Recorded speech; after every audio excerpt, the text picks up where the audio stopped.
Welcome back to What Gets Measured, a NinjaCat podcast about marketing, performance, management, metrics, and effectiveness, because what gets measured gets managed. I'm your host, Jake Sanders, joined as always by Jessica Grazer, the VP of Marketing here at NinjaCat. AI is great at making everything faster, which is a problem if your workflows are already a mess. That's why today's guest, author, educator, and international keynote speaker Brian Piper is a breath of fresh air in the stale winds of change. He spent decades helping teams untangle the work behind the work, using data, storytelling, and now AI to make whole systems smarter. Brian's big message on AI is don't start with flash, start with friction. The boring layer in the background you ignore, audits, tagging, cleanup, that's where AI gives you your time, your creativity, and your sanity back. In this discussion, Brian breaks down how to spot the real candidates for AI, why your prompts and personas should never live on rented land, and how persona agents can give you on-demand audience intuition that borders on magic. If you want AI to make your team sharper, not just busier, Brian's going to show you exactly where to look. So, let's get to it. Well, Brian Piper, welcome to the show. We're so happy to have you here today. Thanks so much for having me. I appreciate the opportunity. We're going to dive right in. First question, tailored for you, since your wheelhouse is really in production and content, and that's where a lot of people are focused with AI. Is just the writing, video, visuals, but it seems like some of the biggest gains could actually come from the invisible process, like content audits, tagging, SEO, taxonomy, these kinds of like the behind the scenes work. So, how should teams be thinking about AI for these boring but critical backend functions? Well, I think you nailed it with when you said boring. Because I mean, these tools are incredibly helpful at figuring out, how to do the stuff that we don't want to do anyway. So things like compliance audits and content audits and taxonomy and tagging alignment, AEO, SEO, all those different things. It is so good at looking at your content, looking at your data, identifying gaps. A lot of times I'll go into organizations and start off with, some pilot projects to really prove out the use cases and things like that. And they tend to fall into one of two categories. They're either, content creation categories, and we see usually like a 20 to 40% savings in time from those projects. And then there are the data analysis and insights projects. And those usually see a 60 to 80% savings in time because these tools are so good at looking through really large data sets.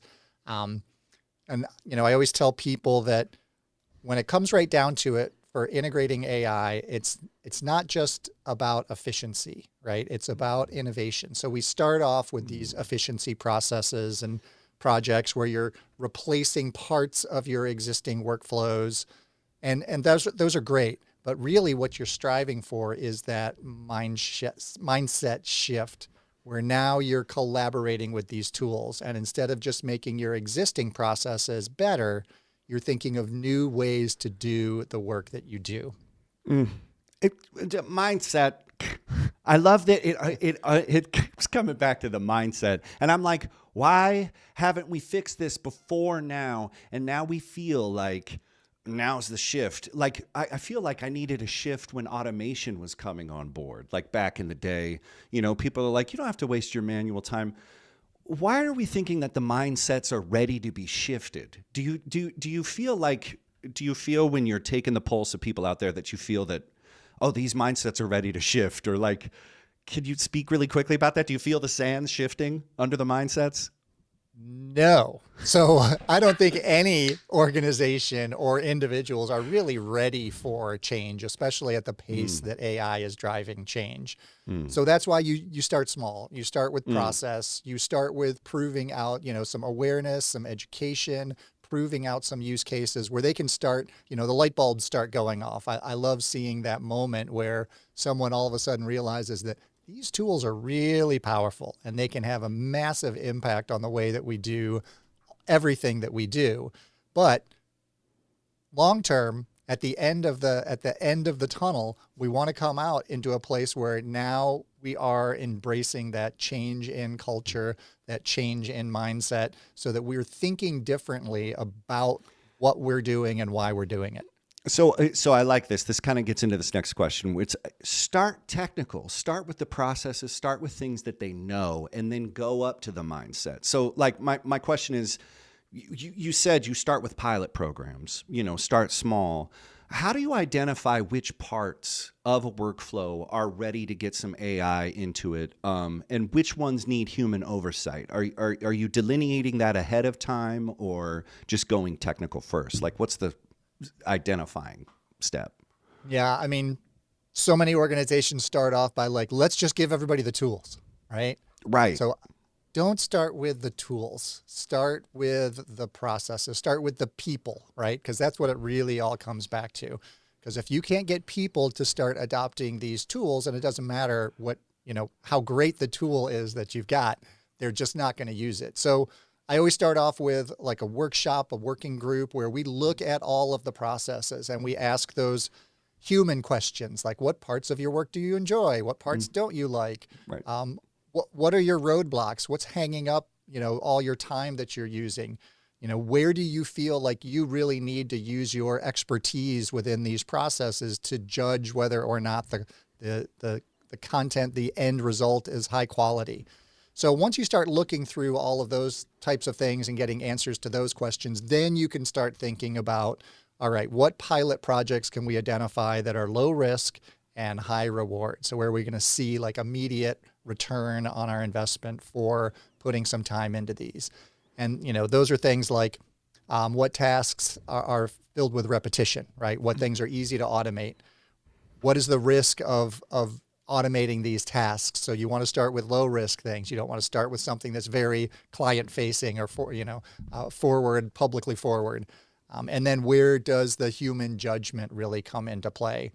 There's a great tool from SmarterX called Jobs GPT, where you can actually put your org chart into this tool and ask what your business is going to look like in 2 years because of AI. And a lot of times those will show that you may have the same number of people, but instead of them doing all the work, now they're managing a whole team of AI agents that are doing that work for you. And you are just using your human expertise to say, here's what the tools need, here's the strategy, here's what we're trying to accomplish. And then on the backside saying, this is quality, this is verifiable, this is valid, this is good. So, really looking at the human side of things first before you even start talking about the tools and the technology. Love that tool. They have so many good tools at SmarterX, but that one in particular I've used, and it's found it really helpful. I'm going to go back a little bit to something you said at the start around the time savings or efficiency gains from either like content or analytics projects. I guess my question is, how do you help people quantify that? Because most of us aren't necessarily sitting around pre-AI saying like this, unless you work hourly, which most teams aren't. So how are you able to get people to start thinking about those time investments or tracking it in a way when there are things that it's hard to quantify and to ultimately then calculate that ROI? You need some sort of baseline for what's changing. How do you talk through your clients and teams that you're working with to pull that out? Yeah, and that's super critical on those pilot projects because these are going to be your first indicators of success for integrating AI. And we've heard all sorts of stories about organizations who do a big, massive push and integrate all this AI, and then they don't see any results or return. Right. Yeah. So with those pilot projects, I always try to select projects where you can measure something, and usually time is the easiest thing. So you figure out how long it takes you to do an entire project traditionally without AI, and then you get that baseline. And then after you give people a month or so to get used to using the tools and integrating them into their workflow and to get comfortable with them, then you do that measurement again, and then you look at that comparison. And once you start thinking about scaling AI and really taking, these pilot projects that you've done and building up on them and launching a bunch of new projects, Sometimes the measurement isn't as obvious and upfront, or it's going to be longer term measurement in results. And that's what we're really looking for, at the end of everything is what are the results? How is this affecting the bottom line, the revenue, the conversions, all those different things. So a lot of that comes into being very strategic about what you're measuring and why to make sure that you're actually reaching your business goals. Absolutely. Okay, well, so I mean, my next question was about scale, but I'm layering over Jobs GPT. It's like an effective AI stack might not even look like what you think it looks like now. Like I'm like Martech. I read somewhere like 40% of the people like. It's a great question, Jess, because people don't know how to track ROI right now. And so in post-AI world, boy, we have to have this figured out. But I think we have tech inefficiencies, stacks. Is there a way that you're approaching, like, how do you connect the technical stuff? Like, the theory is great, the mindset, we got to be innovative, we got to experiment, but there's a fundamental level of technical stuff that's going down. How are you connecting models, like platforms, and human checkpoints, and then in a way that scales? Because it's like, I can maybe do this for my thing. You're trying to do this for an enterprise. How are you ever going to do this? So did that make sense? Yeah, absolutely. And the tech stack is one of the most confusing parts of the whole process. Right now. Because there's so many tools. There's a million tools. Too many, maybe. That's Too right. many, Brian. Maybe. And you don't know which ones are going to be around next year, right? Right, Because sure. they're coming in and out of the market so quickly. Right. So, it's the same thing. You start with the strategy. You start with the goals. What are you trying to accomplish? Who is your audience? Document your processes. How are you doing this currently? Look for ways that you can, take what you're currently doing and find the right tool for that. So it's different for every business. Every institution is going to, maybe they already have tools that are already putting AI integration into them. They just don't know it yet.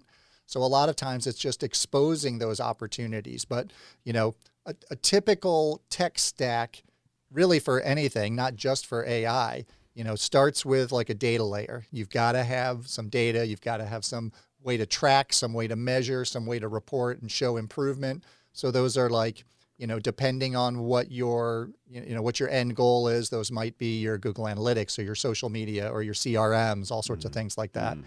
And then you've got kind of the structure layer, like where is all that data being stored? Is that in, BigQuery or Notion or Airtable, or where do you have access? Where can you connect that data to your brain power? And then that's where that model layer comes in, like figuring out what model, what tool, what set of tools is going to work best to solve your problem or to accomplish what you're trying to do.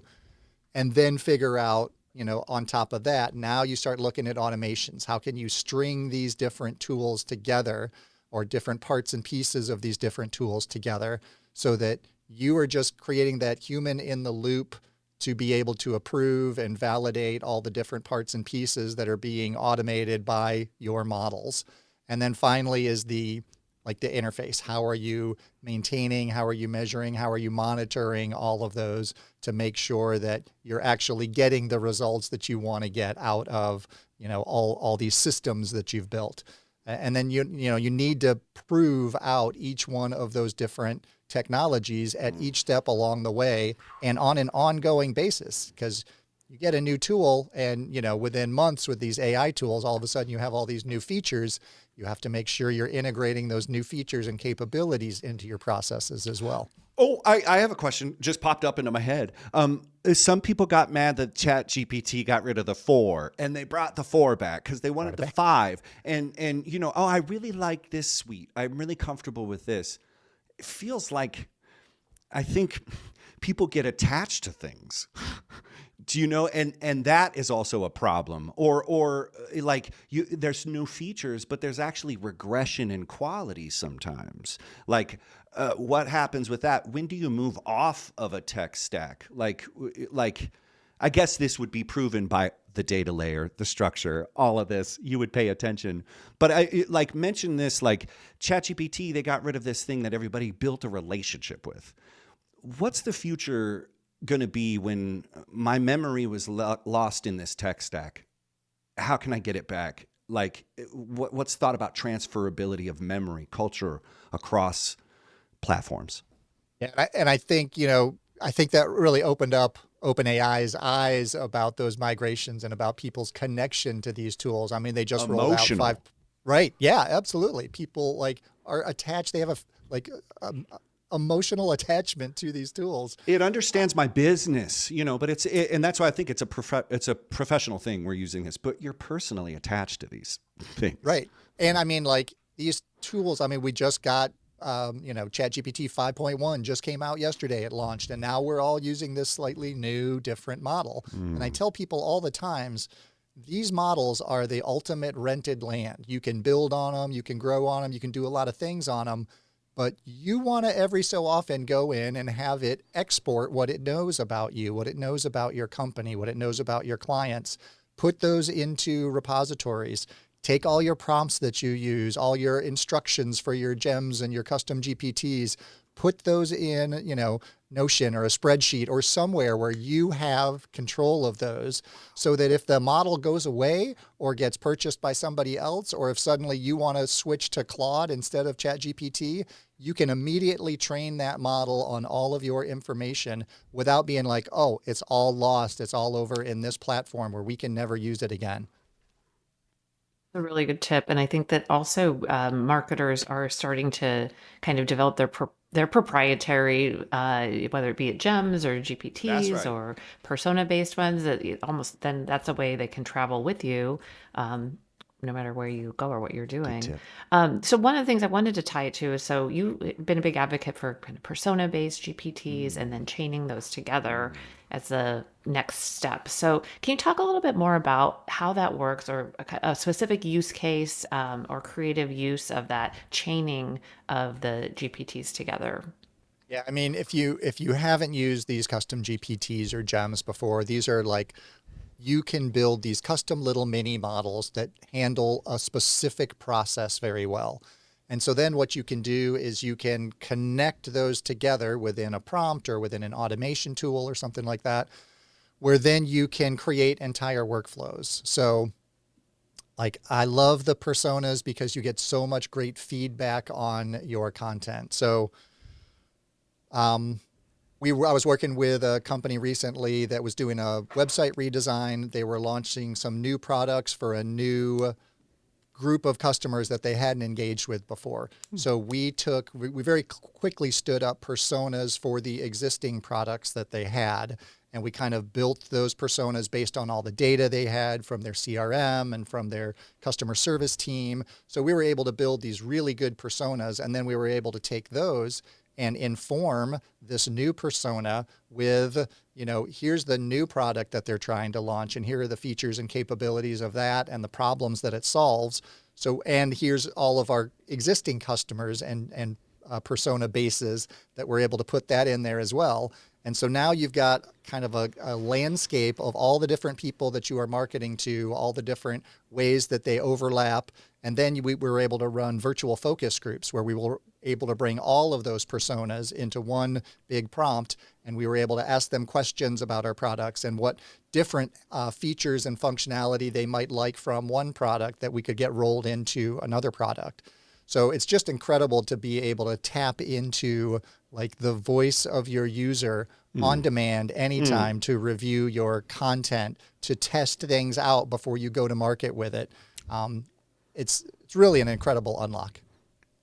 Yeah, it's such a creative use of that, as opposed to just producing the content, but responding to the content, helping make the content better, or like you said, just starting with the core messaging and running that by the persona before even beginning. I think that those are the really interesting use cases. Yeah, this is fantastic. So talking more about these use cases, I'm thinking more about the team structures. You mentioned that SmarterX is telling us in the future, you're going to have a prompt, whatever person, whatever they're called. Are team structures going to be are they evolving now? I mean, you said that the mindsets are slowly shifting. They need to get a little bit kicked up. But the way you just described the capabilities we now have with taking large amounts of qualitative data and getting something great out of it. Whereas before we had to spend thousands of dollars, maybe, the capabilities are here. And I think what you said is it's moving faster than we can adapt. Are there going to be team structures that evolve, like skill sets, roles that get people like, here's the person who brings the AI idea in, here's how, and then are they going to break up silos or create new silos? Yes, absolutely. I mean, I think just the workflows that are going to happen are going to be more where people are managing multiple different AI agents that are Right. performing entire workflows. Right. So you need to have the domain experts who can look at what are the inputs, what are the data that we're giving these tools, and then how are we validating the output. But I think you're also going to have people who are storing, like the kind of prompt librarians, I guess, who would be able to say, here's where you go to find that prompt that you need to do all these different processes, because we're going to have to start organizing all of these different resources. Moderna released ChatGPT to their entire 6,000 employees, and they provided training, education, awareness about how to use the tools. And within 6 months, they had 700 different custom GPTs that had been developed. So amazing for allowing people to work together and solve these problems, but finding which custom GPT has already been created so you don't duplicate effort. Oh, yeah. Somebody's got to manage all that. You've got to have people who are able to translate the data. So to take your data from your CRM and figure out how do we make sure that only the fields that we want to put into the large language model get in there? Yeah. How do we make sure that we're finding for this problem, to solve this problem, or to show that we're making progress towards our goals, what data do we need and where do we get that data? And I think you're going to have people that are focused on the ethics of, how they're integrating AI and how we're responsibly using these tools. So I think there's going to be a whole new class of jobs that don't even exist today that are going to start popping up. Wow. There was something you said earlier, just when we were talking about the ROI tracking, and there's almost a whole role for just the person responsible for proving out whether these pilots or if they're broader rollouts are actually returning the expected results, or the financial investment is being returned. And that's, a job that didn't exist necessarily before, unless you've got a large IT team that's looking at across all of your entire data stack or MarTech stack. But it becomes then the role of the individual teams to be able to prove out that ROI of these things that they're trying. So that in itself is a whole new role. Right, for sure. And I also, Yeah, go ahead. also, I really like what you said about the subject matter expertise, because I think that piece gets lost a lot. I mean, everybody's, is AI coming for my job? But that validation of the output is so critical, because you can easily be wowed by, oh, this looks cool and great. But if you don't know the domain, if you just put a prompt in and out comes something that looks pretty good, but it's that expertise is still so important to actually getting something useful and business value out of these tools, is having somebody validate the results. And I personally just feel like that gets lost a lot. Please. So I'm glad you brought that up. Well, it makes you wonder, is the hallucination the problem, or is the person who doesn't know what hallucinations look like the problem? And you're like, magicians need to stop fooling fools. And you're like, you came in here and you thought that lady got sawed in half. That's your problem. So Absolutely. but I'm with you. It's close enough, and I don't like this term, close enough for jazz. Because you can look at that and be like, damn, 20%, 23%. Like, let's not fight over small things. And it's like marketers made a habit out of this, maybe made a legacy out of this, kind of like hashing up some numbers, being like 16, how about 20? And now it's almost like AI is saying, wait, you can't do that anymore, because if I do it, someone has to call me out. Now, if the highest paid person in a room says, bump it up a bit, maybe they do a hallucination, we're not saying anything against that person because they just signed my check. So I think it's kind of maybe bringing a level of accountability that we're uncomfortable with. Yeah, and I think that, one of the easiest things to do when you're using AI, especially when you're just getting started with it, is to lose trust with your audience. Because you spend all this time and all this effort building these relationships and establishing this trust, and then you're going to turn around and release something without checking it and without validating it and trust these machines that we know make things up to be able to connect and deliver to our clients. And, we see this from some of the biggest organizations. Deloitte just they just released a big report that turned out to be AI generated. And that's a huge mark on their, on the trust that people have in these amazing institutions. So you got to be really careful when you start getting into using AI for client facing work. You really got to make sure that human in the loop process is fully integrated into your plans. Deloitte had to pay hundreds of millions of dollars to correct that. Oops. So Right. when we're talking, and the Delaware fiduciary responsibility rules have changed. And so if you're not taking control of your data and you're like, oh, I don't know what the data happened, you personally can be held responsible in court.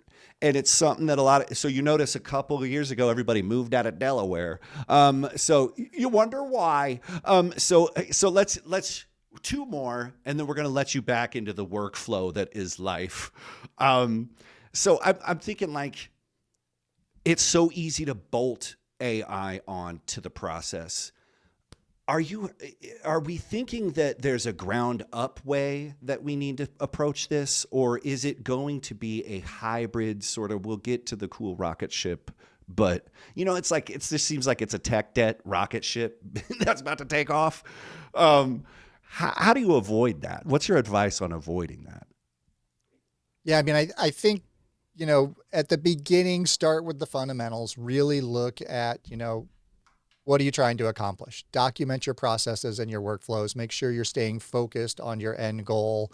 And I always tell people, brainstorm in layers when you're trying to come up with ideas for these tools, because critical thinking and making sure that we're capturing as many opportunities and as many different ways of integrating these tools as we can into our processes. And I tell people, first start with your own ideas, get them down, put them down on paper, then go to a team, get the team to brainstorm ideas, then go to an AI tool, get it to brainstorm, and then put all of that information together and ask the AI what you're missing in all of this.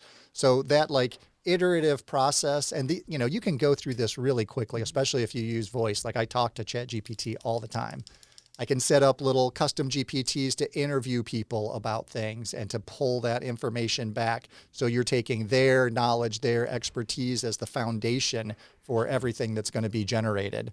But then once you've got all of that information and all of those ideas, then you can start mapping it to tools and business constraints. And that's really where you're going to find those opportunities to say, wait a second, this whole workflow process could be mitigated by just changing the way that we are reaching our end goal. So sometimes you can get rid of entire processes, or you can automate 90% of those processes, and then you get more time back to really do that strategic work, the creative work, the connection with your audience work. It's just fantastic.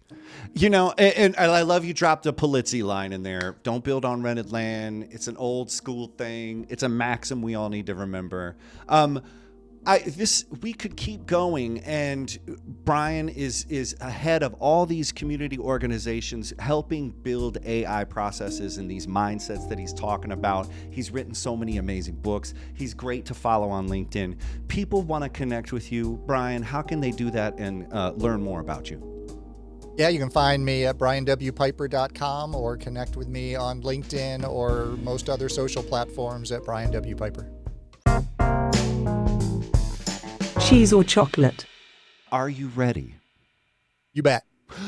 Cheese or chocolate? Chocolate. Okay. It's early. Brian's an optimist. Hard Rock Cafe or any other cafe? Any other cafe. I don't know why I put this. Jess, what do you think? Obvious. I mean, I've never been to a Hard I don't Rock think Cafe, so I can't really say, but I also have no desire to go. Do they even still I'm exist? thinking Isn't it? they're there Yeah, somewhere. you just have to go to one. They're all the same. So I think we're too hip. We're too hip. Okay. All right. So I just wanted to know if we're hip. We're hip. And if you love Hard Rock Cafe, I love you. Okay. Get a Elvis mug for us. Historical fiction or just the facts?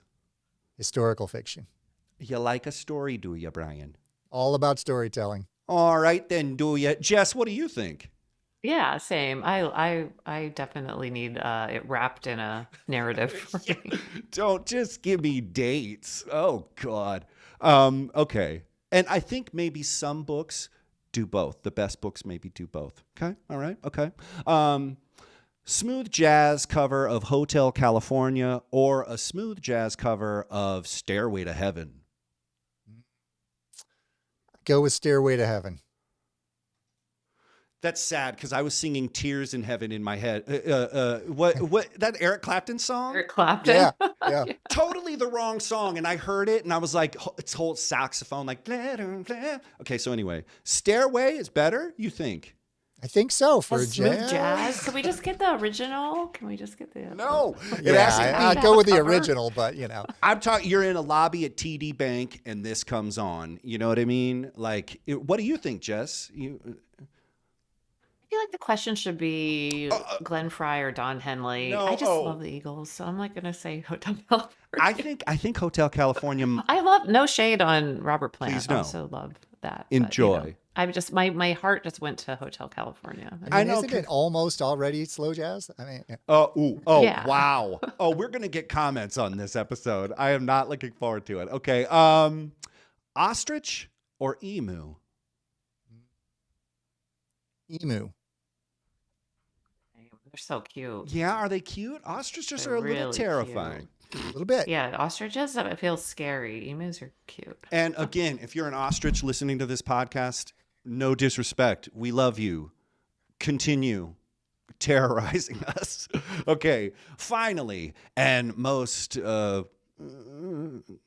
deeply, regrets or risks? Risks. I'm a risk taker. I love them. Are you skydiving? Would you I skydive? am. You are. I am. Right now, no. Not right this second, but pretty regularly. So, yes. No way. Tandem or just straight up? Oh, I've you? been jumping for 35 years. I'm a tandem instructor, so Wow. I strap people Oh, to cool. me. And yes, so if you ever want to go, I can hook you up. I've never been. I haven't even been to one of those things where you're just in The the wind tunnel? I'm building and they going- blow you up on a air. I'm going to that. You're going to Yeah, one of I'm going to those? see if I can handle I would it. do that. I would totally do that. Also, part. great fun. Yes. Oh, so risks, then Risks. take them because you're going to regret it. That's right. That's right.